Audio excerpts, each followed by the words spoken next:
అక్షయ తృతీయ నాడు కూజ బాగా కడిగేసి, లేకపోతే కుండ బాగా కడిగేసి దాంట్లో చక్కగా నీళ్లు పోసి, అప్పటికప్పుడు తాగడానికి యోగ్యంగా ఉండాలి, మట్టి కంపు కొట్టకూడదు.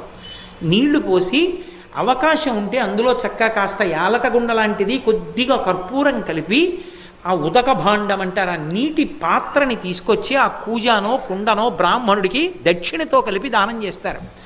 ఓపికని బట్టి 6, 11, 16, 116లో ఏది ఉంటే అది. దాని చేత ఆకలి దప్పిక తీరుతాయి. ఇంకా విశేష ఫలితాలు ఏవి అంటే, వేసవి కాలం కాబట్టి చెప్పుల జతిస్తారు, గొడుగిస్తారు, ద్రవ్యం ఇస్తారు. అక్షయ తృతీయ నాడు తప్పకుండా దానం చేసుకోవాలి.